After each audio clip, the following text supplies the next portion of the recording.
it's Messi! It is the cleanest of clean finishes from the best on the planet. It's time for the biggest sports stories. Liverpool, the champions of Europe, are top of the world. The biggest interviews. That such a great spectacle is ruined by such thuggish behavior. And all the analysis right here. He's the one player that has the arrogance to think that he can play in any stadium in the world and any pitch in the world in front of any player in the world and take them on. Every weekday, it's my sport, it's your sport. It's ZiFM Sport. Let's join the team for the biggest show in the world of sport on ZiFM Stereo. My station, your station.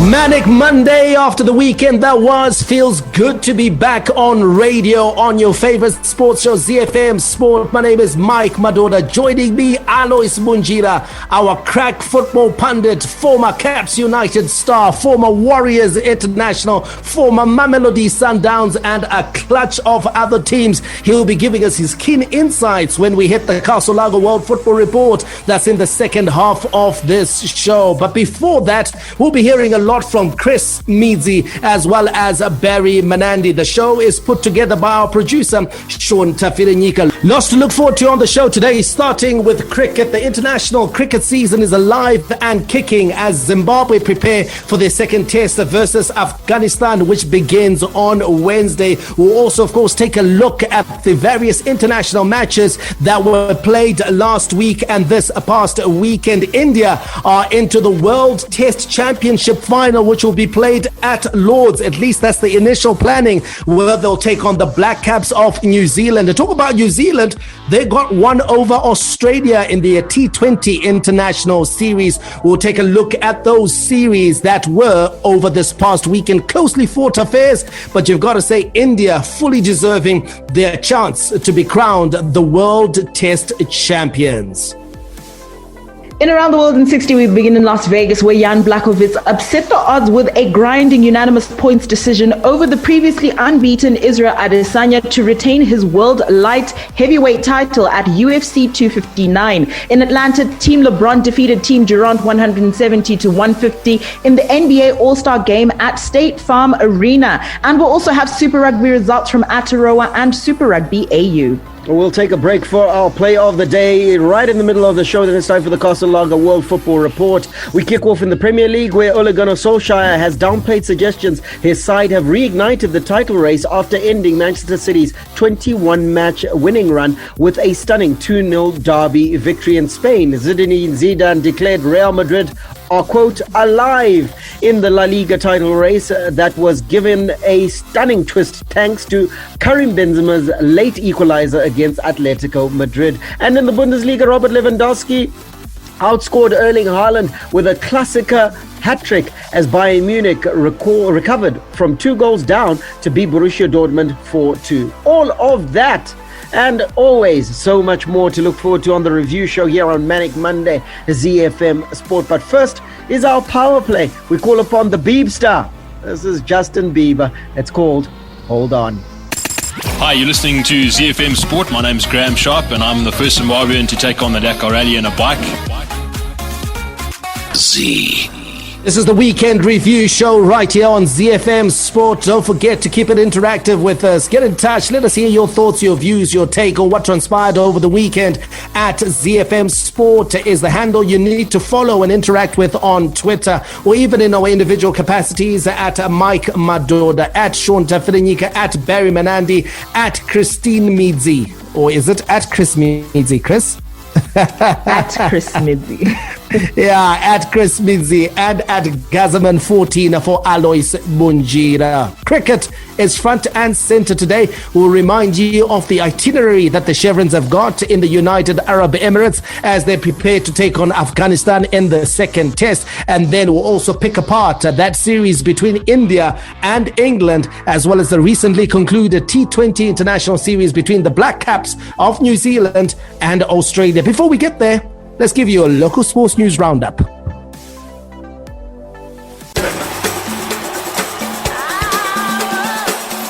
The Home Front. Local sports news and analysis. And we start with tennis news, where the decision by Tennis Zimbabwe to participate in the Fed Cup has been greeted with excitement by the tennis community, which lauded the move as critical in the development of the women's game. According to the 2021 Tennis Zimbabwe calendar, Zimbabwe will send a team to the Billie Jean King Cup event set for Lithuania in June. Top Zimbabwean player Valeria Bunu said she is thrilled by the decision by Tennis Zimbabwe, as it will open up more opportunities for the women's game. The Fed Cup is the equivalent of the men's Davis Cup. On to rugby news, where Zimbabwe Rugby Union has resolved to make a passionate appeal to the Sports and Recreation Commission for the game to be allowed to resume training, despite the government having listed the discipline among those deemed as high risk of spreading the coronavirus. The government, through the SRC, gave the green light to a host of disciplines, but rugby, football and karate were among those that remained suspended. This has put the ZRU in a quandary, as it has to organize a training camp for the national seventh side, the Cheetahs, who are set to take part in an Olympic Games qualifying round known as the repechage. Let's wrap it up with news out of football, where a hamstring injury has ruled out striker Prince Dube from the Warriors' vital Africa Cup of Nations qualifiers against Botswana and Zambia in about 3 weeks' time. Dube, who turns out for Azam in the Tanzanian League, pulled a hamstring in his side's goalless draw against log anchors Mwadul on Saturday. The Zimbabwe international, who scored an equalizer in the Warriors' last AFCON qualifier against their group leaders Algeria, which ended 2-2 last November, expressed his disappointment at missing out on national duty at such a decisive moment. From the front of the grid to the back of the net, it's ZiFM Sport.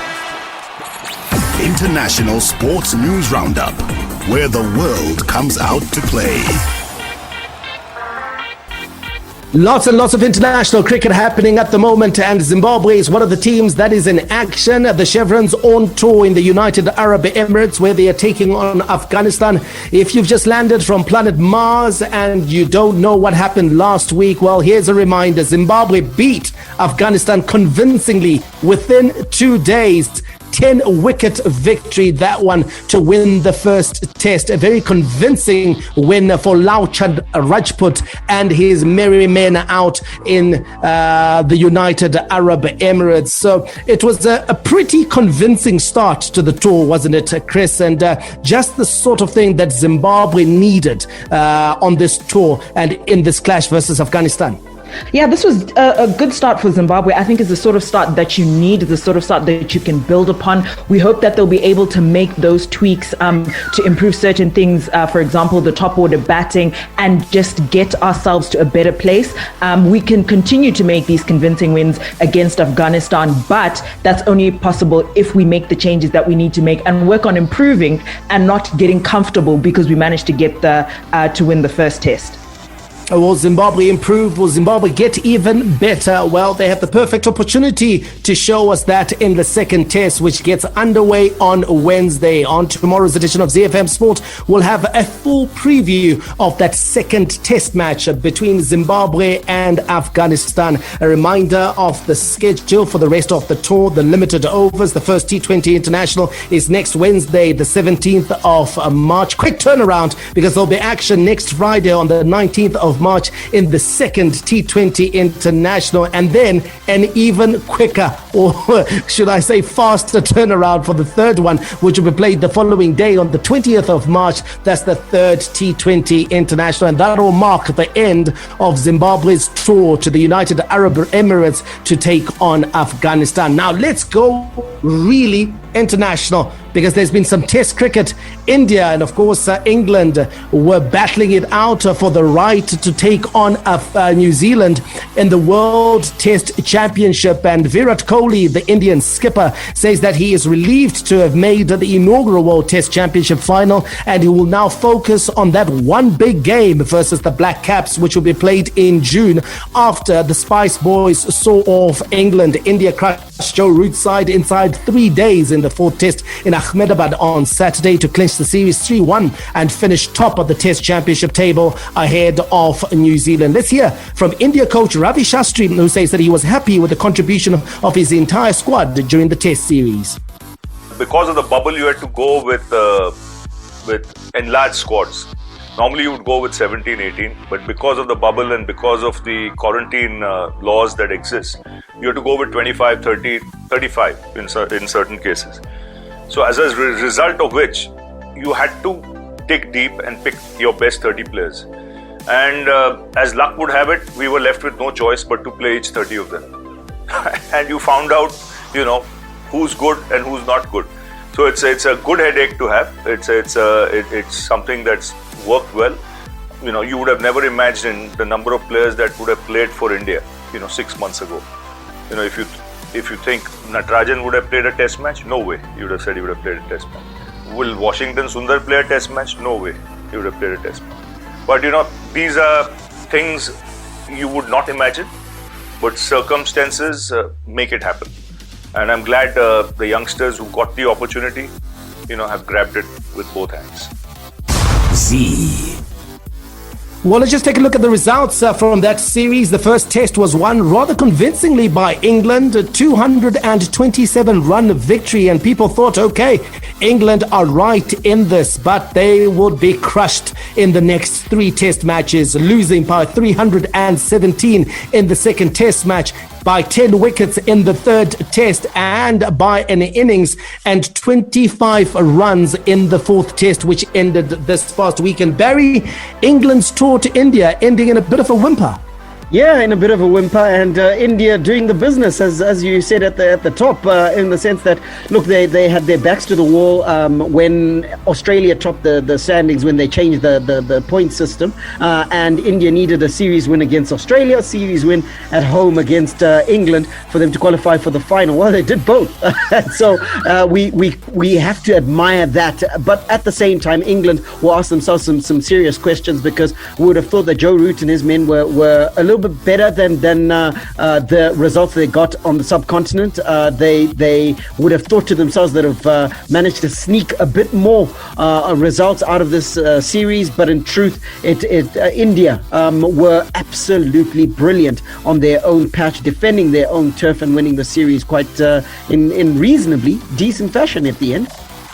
Were they really that brilliant, Barry? I just want to hear your thoughts on this one. Sure. Or is it those pitches? Because England not happy with the pitches, especially the second, third and fourth test, where they're saying that, it's one thing to have pitches or decks that are generally responsive to spin, but it's one thing to have spin becoming a factor before lunch on the first day. Yeah, it's look, in truth, when you're looking at spin being a factor in the second innings, you're going into the third, the fourth, possibly even to the fifth day, the last few sessions, you've got a wearing pitch, so spin is likely to be a factor. But the fact that spin was an issue to begin with means that the decks were prepared for spin.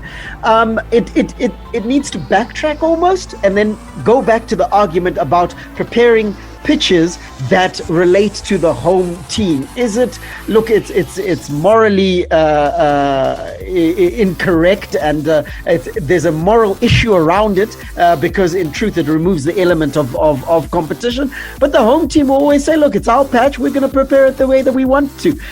So there's arguments on both sides. For me, where I stand, since you asked my opinion, I'm a bit of an India fan, so I might be a bit blinkered in my approach.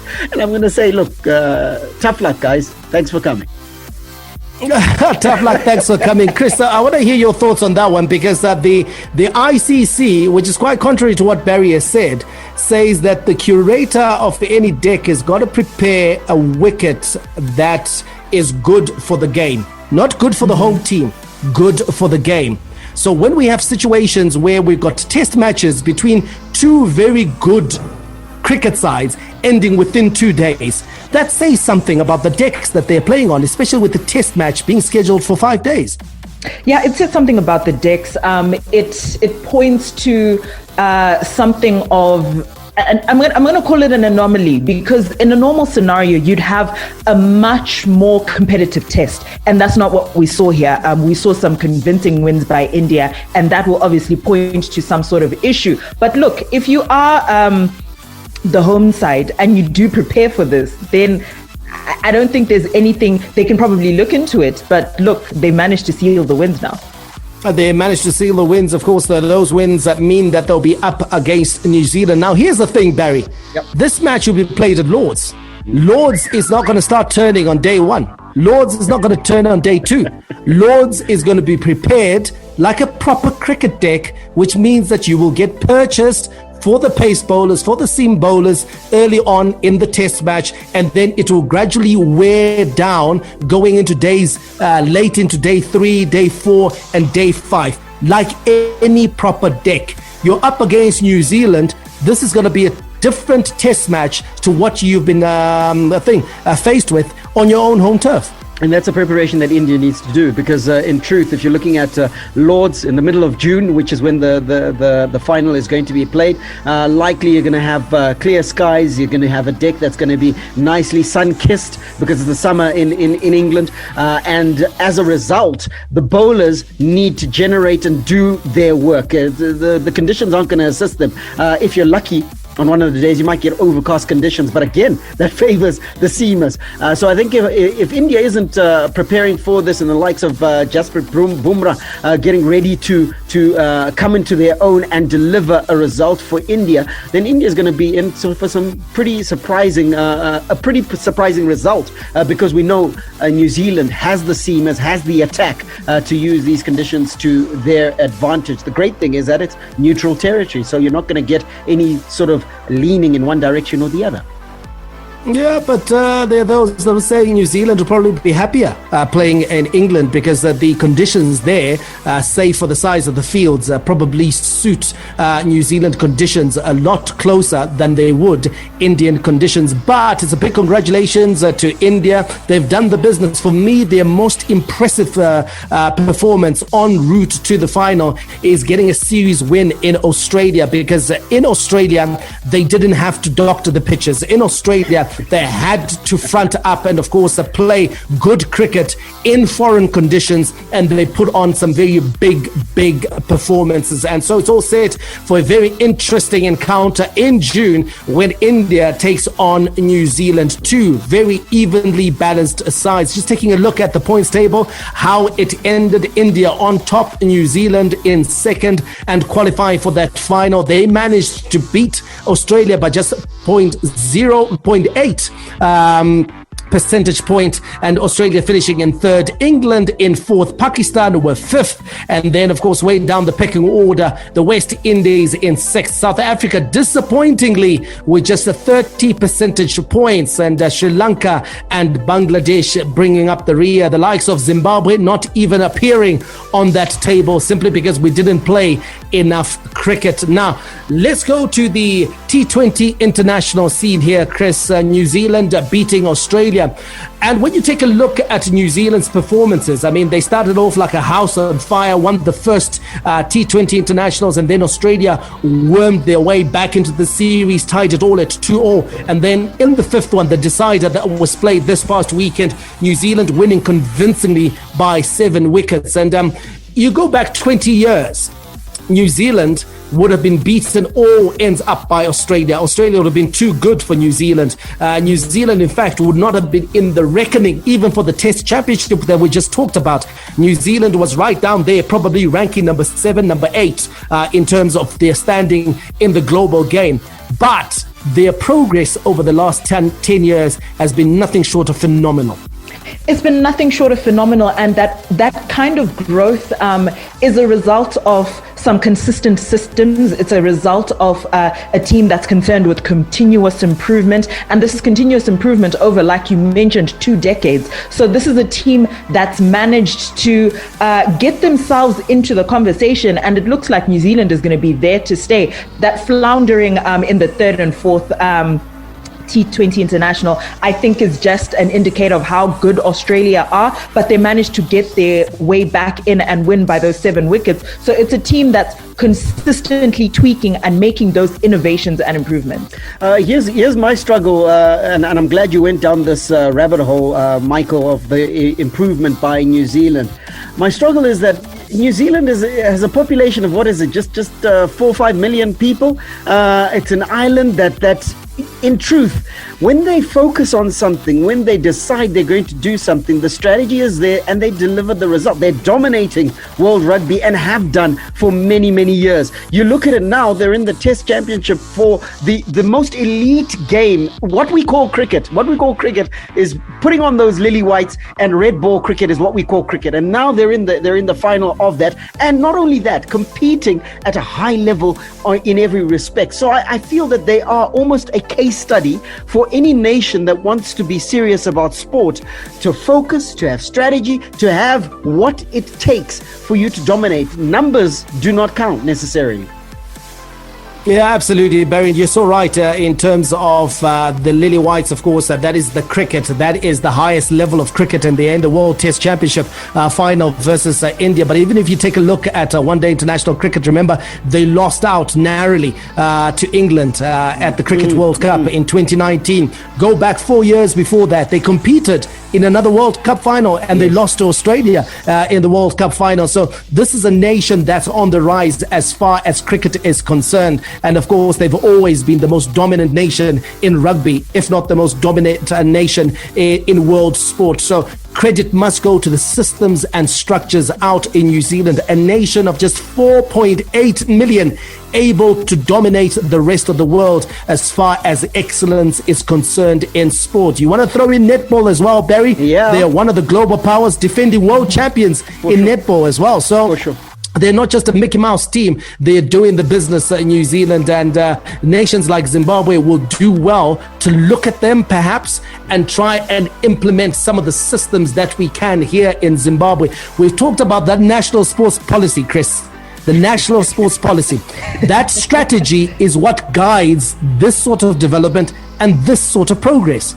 Yeah, that's exactly what guides it, because it's a long process. We're not talking about preparing a team for a particular tournament on the continent a week or so before. This is about taking a look at a couple of generations and seeing how you're going to improve your systems and structures to get the best athletes. We're seeing it on the continent at the moment. Take a look at countries like Uganda, Rwanda, who are making these investments and continuing with these policies. And in the next 5 or so years, we're going to start to see some of the fruits of these national sports policies that have been passed down from minister to minister continuously.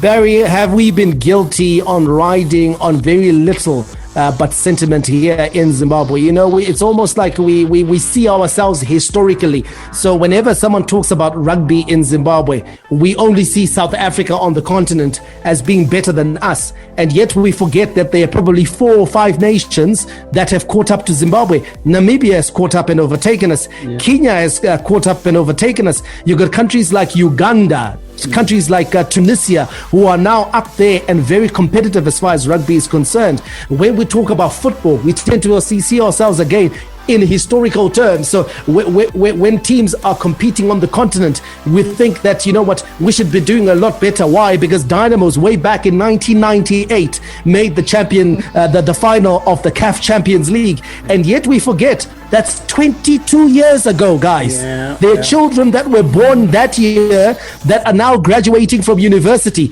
since Zimbabwe or a Zimbabwean team made the final of the CAF Champions League. And so we tend to just overestimate ourselves. And yet there are nations like Rwanda, like Uganda, like South Africa, countries in West Africa who've got clearly defined national sports policies that are catching up, have caught up, and are leaving us choking in that rural dust.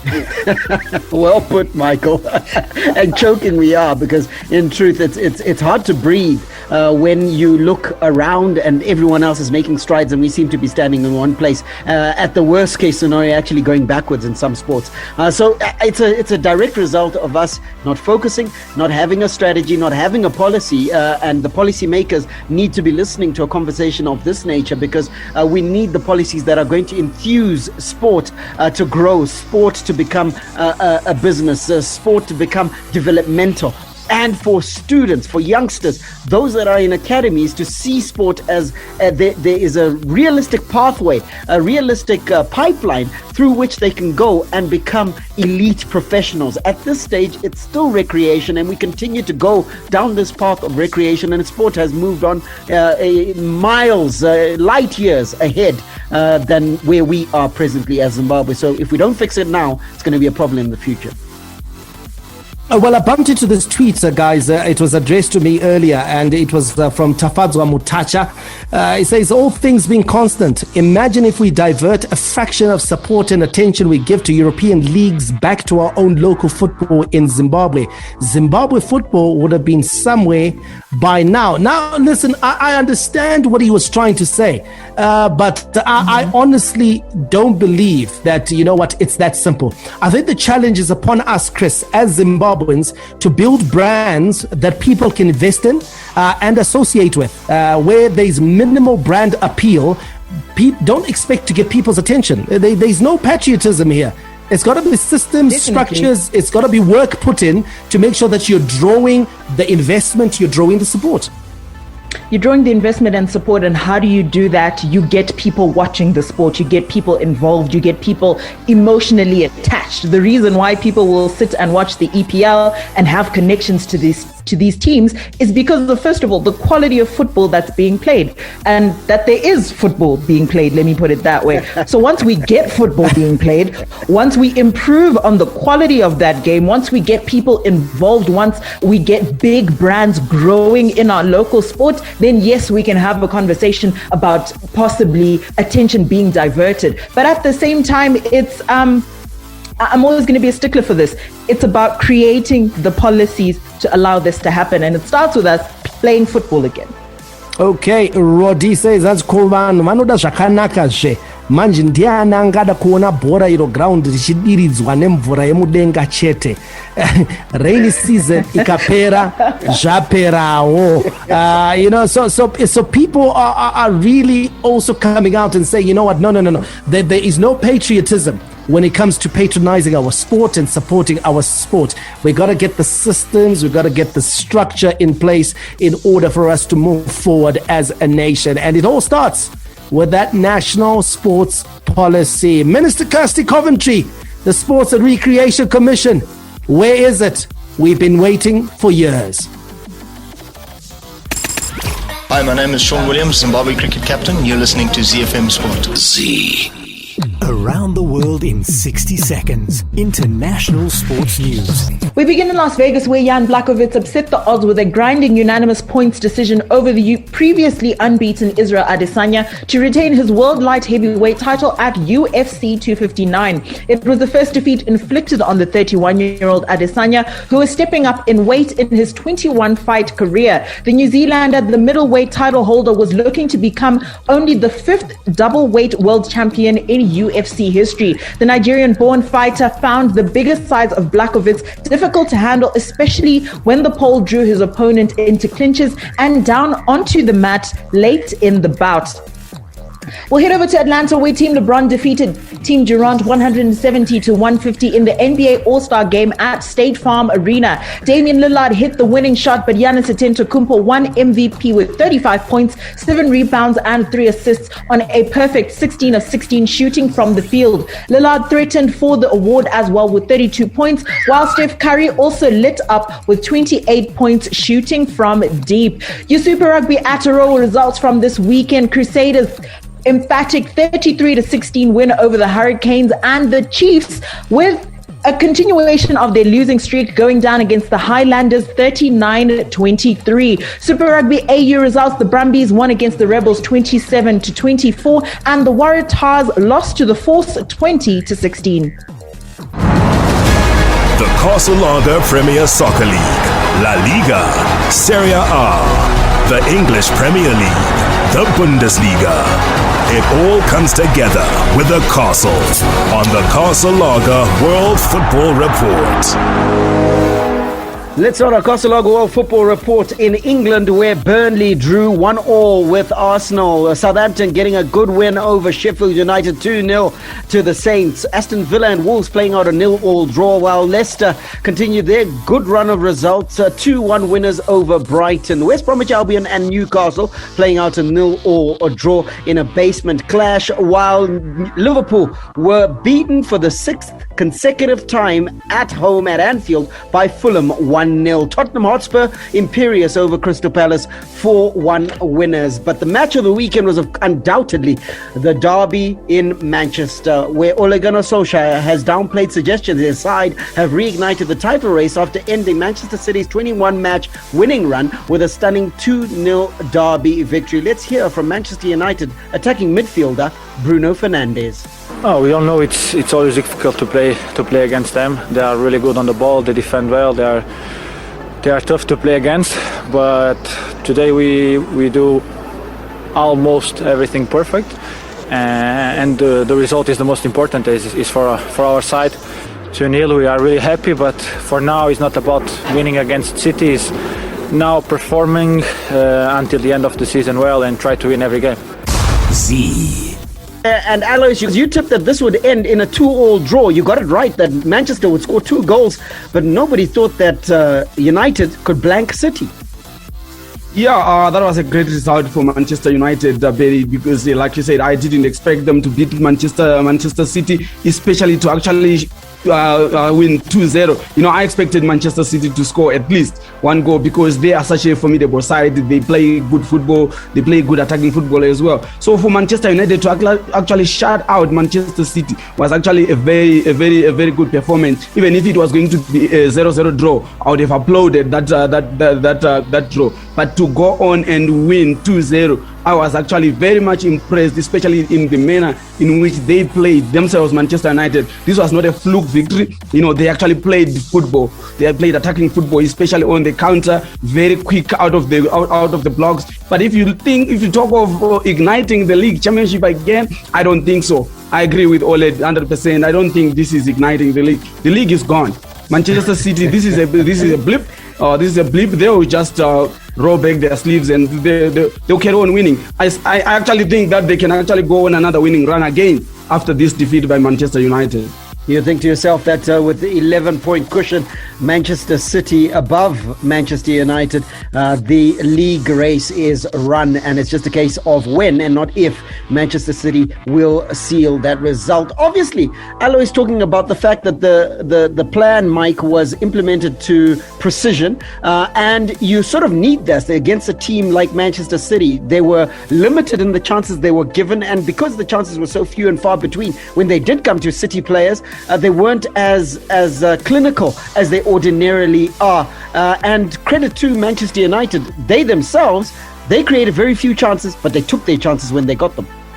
Yeah, Barry, but I'd rather talk about the less heralded players, because I believe the less heralded players of Manchester United were the ones who are actually key to this victory by United over City. Alois talked about the pressing of Manchester United, disruptive play, not allowing City to get into a rhythm. And for me, two players were key to that: Scott McTominay and Fred at the centre of midfield. They were absolutely magnificent, and I think very little is said of these players, but these are actually the players that I think have been the most outstanding performers for Manchester United over the course of the entire season. And a third player has got to be Luke Shaw, and he got his just rewards with a goal. On form right now, the best left back in English football. He's been absolutely, and just to think that this is a guy who many people thought was on his way out of Old Trafford. Many people were questioning his place in the team, and a lot of people thought that when Telles was signed, he was going to immediately walk into the team, but that seemed to be just the kick up the backside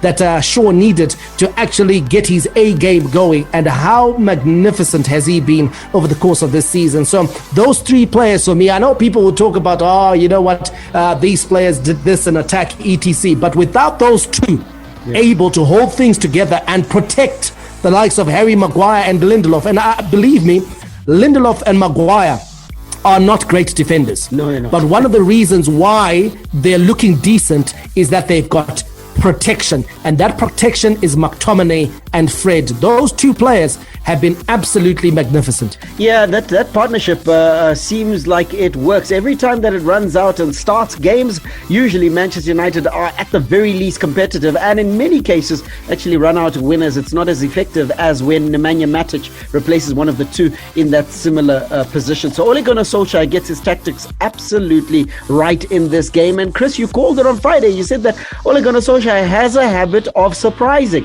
You didn't fancy that he would surprise in this game, because we all thought that Manchester City was going great guns. But certainly he got his tactics right, that keep it tight, don't give them time on the ball. Kevin De Bruyne wasn't given much time on the ball, and as a result, Manchester City didn't create anything that was gilt-edged that would get them either back into the game or even with an opportunity to win this one. Yeah, Ole Gunnar Solskjaer, when he's under pressure, when it's almost unexpected of him to win, he somehow manages to get these wins and to get it right. Like you said, he manages to get this right tactically. The only issue is that going into the game on Thursday in Europe, likelihood is that we're not going to see the same from Manchester United. It's going to be a little bit different, and that's exactly the problem, is there's no formula to what Ole Gunnar Solskjaer is doing. So perhaps Manchester United... It's not versatility though, Chris, in terms of horses for courses, because that's one of the things I think that Liverpool, for example, has been struggling with, the one-dimensional approach of Jurgen Klopp. Because there are times when, if you're missing key players and you're facing a different opponent, you got to mix it up. You got to be tactically versatile. And I think sometimes we need to give Ole Gunnar Solskjaer credit for being versatile tactically. I think he can be versatile tactically, and we can definitely give him credit for that. But there's situations where going into a match, we expect him to win. We expect him to get it over the line, and he doesn't manage to. And that's because there's a lack of a system to a fault. In as much as, yes, every system needs flexibility when it comes to, especially this season with issues like injuries, you need that flexibility, but to some extent you need a degree of structure to what you're doing. What I'll say to Manchester United fans is that Manchester United is sitting in second comfortably and looking like they're a shoo-in for Champions League football and might just end as runners-up to this league campaign. Ole Gunnar Solskjaer certainly has got something. Whatever that something is, he's got something. Tonight's action in England, Chelsea take on Everton in the early kickoff, and in the late kickoff, it's West Ham United who take on Leeds United in potentially an exciting affair, because these are two teams that have been bang on form and indeed playing some scintillating football. From Rufaro to Barberfield, Mandava to Nyamunga, all the perfect moments in the Castle Lager Premier Soccer League come together on ZiFM Sport. Your results out of Spain from the weekend. Valencia needed all 3 points, and they managed to get them versus Villarreal, and it creates a bit of breathing room for them above the relegation zone, now into the comforts of mid-table after winning 2-1. Similar result as Valladolid beat Getafe. Elche also scoring a 2-1 win over Sevilla. Very impressive victory, that one by Elche Sevilla. They seem to have hit the skids over the last 2 weeks. Cadiz beat Eibar 1-0. Barcelona with a 2-0 victory over Osasuna. Huesca and Celta Vigo played out a 7-goal thriller, and it ended 4-3 in favor of Celta. Real Sociedad beat Levante 1-0, and the Athletic Club of Bilbao beat Granada 2-1. But the big game was at the Wanda Metropolitano. It was the Madrid derby, and it ended in a stalemate, 1-1 draw between Atletico and Real. Now, Zinedine Zidane has declared that Real Madrid are alive in a La Liga title race that was given a stunning twist thanks to that late equalizer by Karim Benzema. Luis Suarez had scored a fantastic opener for Los Rojiblancos. Now, let's get to hear the thoughts of managers Zinedine Zidane and Diego Simeone, who spoke about a contentious penalty decision that could have swung the result in the match. Sabemos que de todas formas es complicado porque... Well, We know that's difficult, regardless of the situation, because we can't go into that. We know the official, but that is the referee's decision today. So we just have to respect that, because it wasn't going to change in the end, to be honest. Because the players said obviously there was a hand and they warned the official. It was checked by VAR, but it was not given. Bueno, recién me comentaban la mano de Ramos en Eibar. There was a mention about a Sergio Ramos handball against Eibar. There's a handball in nearly every single game in La Liga, and it's really difficult for the officials to give the same ruling in every case based on where the arm is positioned. As a manager, the only thing I care about is what I can do, which is to try and make sure that the team wins and plays well and has balance over the entire season. And we have a lot of respect for all the decisions the referees have to take. I think VAR has to make things a bit clearer on some decisions compared to previous decisions, where there were penalties or offsides. I do believe decisions can be clearer now, and that has improved a lot in the game. Barry, you and I, of course, listen, we discussed the penalty shout. I don't know why it's described as contentious, because it wasn't contentious. It wasn't contentious at all. I think it was more in hope than expectation by the Real Madrid players. I think they, at that stage, they were clinging on to anything that they could get. There was very little sign or any glimmer of hope that Real Madrid was going to get close enough to inflict any sort of body blow on Atletico Madrid. So I think it was trying to get into the psyche of the referee more so than it being a justified penalty, because it was never that.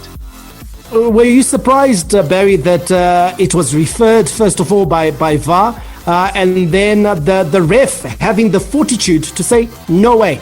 Never Absolutely. a penalty. Absolutely. And Senor Hernandez, I love his double-barreled name, is a strong referee in Spain, and he made the right call. He looked at it and he said, never a pen, and immediately made a decision, and made the decision quickly, which made it decisive. And so I'm surprised that there was still talk of it afterwards. It wasn't even a half shout, guys. Alois, Atletico Madrid missing out an opportunity to virtually shut Real Madrid out of the title race, conceding that late equalizer by Karim Benzema. Yeah, Mike, you know, when you look at the situation, you would have if you were Atletico Madrid, this was a perfect opportunity to actually make sure that Real Madrid goes out of the race and then open the gate again against Barcelona. But what they have done now, they have left it now open. For me, I'm looking at it now, you know, this is Atletico Madrid, this is not Real Madrid or Barcelona, this is Atletico Madrid. They sometimes drop points against the smaller teams as well in La Liga. So now it's not looking good at all. It was looking good about a month ago, but it's not looking good at all. I see Barcelona and Real Madrid backing it.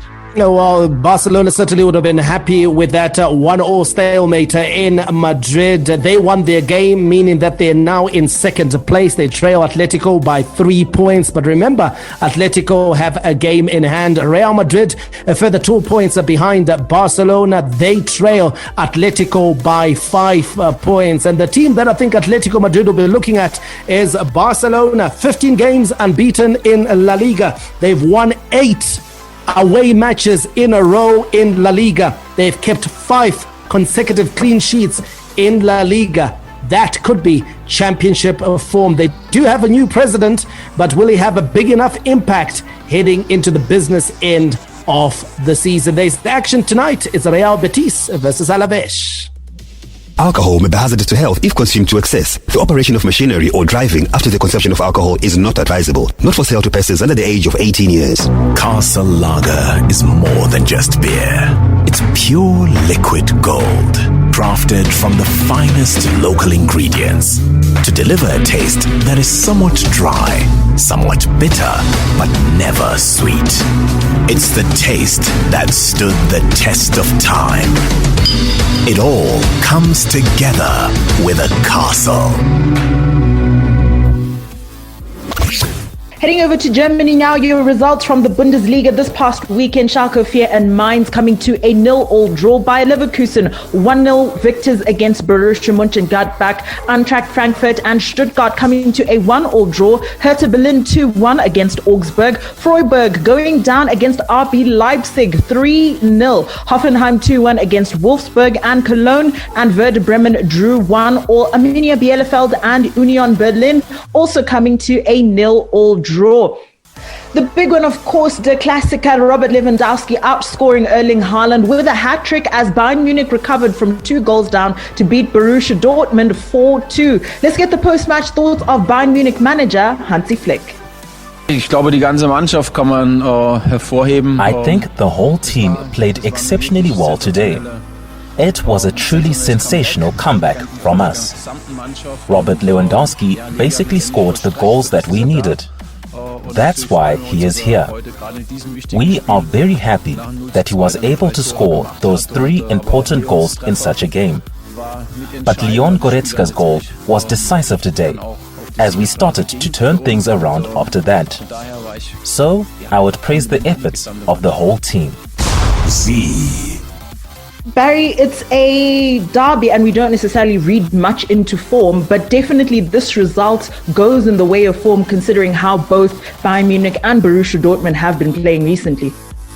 Yeah, look, I could say that, but in truth, Bayern Munich have got a habit of being slow starters in games this past season, and that slow start almost worked against them against Borussia Dortmund. That flew out of the gates, and look, it's a tragedy that 4-2 compliments Bayern Munich and almost says that Borussia Dortmund wasn't in it. But in truth, if anyone watched the game, Borussia Dortmund was well within this game. Yes, the better side was Bayern Munich at the end of the day, but a high quality game, and certainly, yeah, to an extent, according to the form book, where Bayern Munich prevailed just, and it was right at the end where they got 2 quick-fire goals that gave them the 4-2 victory. Yes, Bayern Munich fans will be happy, but Borussia Dortmund fans shouldn't hang their heads in shame. Their team did them proud. Alois, Barry says that Borussia Dortmund fans shouldn't hang their heads in shame and that their team did them proud. But you take a look at where they're sitting on the table now. They're in 6th, and it's looking a little bit dicey for them in terms of qualifying for the Champions League now. Yeah, Chris, this is a game that they definitely won't bury their heads in shame. But honestly speaking, it's a game that they can actually regret that they didn't take maximum points out of, because they were let off the hook. It's not very usual for a top team to actually go two goals up against Bayern Munich. You need to close shop. They needed to consolidate that. There are times when you just have to throw away tactics out of the window and play football that can actually bring you points. All they needed to do was to make sure that they shut out Lewandowski. No matter what happens, go do away with tactics. Just make sure Lewandowski doesn't score. Once they do that, they had the chance to do that. But they kept on playing fair. You can't play fair against Bayern Munich for the 90 minutes. That's what they did, and they got punished. That loss for Borussia Dortmund, not entirely catastrophic. They still have a chance to get one of those Champions League spots. It may be tough, but with 10 games to go, they're only 4 points behind, and they might be able to sneak into that top 4. The rest of your Bundesliga table, Bayern Munich sitting right at the top with 55, RB Leipzig in 2nd with 53, Wolfsburg in 3rd with 45, Eintracht Frankfurt in 4th with 43 points, Bayer Leverkusen with 40 points sitting in 5th. We're out of time, but we'll wrap it up with just a quick look at the results out of Italy, where Spezia drew 1-0 with Benevento. Udinese victors over Sassuolo 2-0. Roma 1-0 winners over Genoa. Crotone 4-2 victors over Torino, while Fiorentina and Parma played out a 3-3 draw. 6-goal thriller there. AC Milan 2-0 victors over Hellas Verona. Sampdoria and Cagliari 2-2 draw, while Napoli winning a 3-1 over Bologna. Juventus with a good victory over Lazio 3-1 to the old lady of Turin. Your fixture tonight, it's likely to be a tasty one. Inter Milan take on Atalanta. That's all we have time for. We'll be back tomorrow for Top Hit Tuesday. Until then, may God richly bless you. That's my story, and I'm sticking to it. Manande out.